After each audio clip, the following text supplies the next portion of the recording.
Errealitate gehitua mundu errealari informazio digitala gehitzeko balio duen teknologia da. Aplikazio asko ditu, publizitatean edo artean, baina baita eguneroko bizitzan ere. Sakelako telefono hau HTC Magic bat da.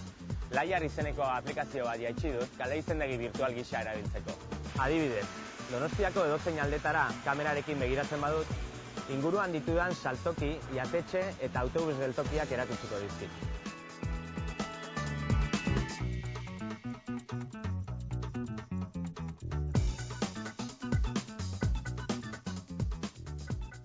Leku horietako bat aukeratuz gero, hango telefono zenbakia ikus dezaket edo webgunean sartu.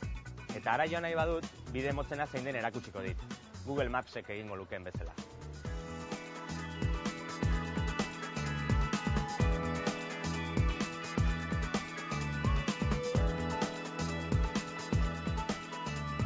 Dirudien baino samurragoa da horren guztiaren funtzionamendua. Kameraz gainera, GPS-a, iparrorratza eta interneteko konexioa ditu mugikor honek. Beraz, nire kokapena maparen informazioarekin kombinatu besterik ez du egin behar.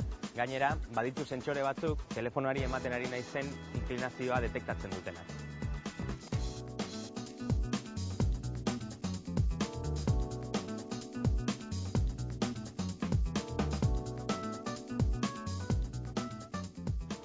Errealitate gehituak dituen 11 aplikazioetako bat besterik ez da hau. Izan ere, teknologiari esker, errealitatea ez da jada begi bistan duzuna soilik.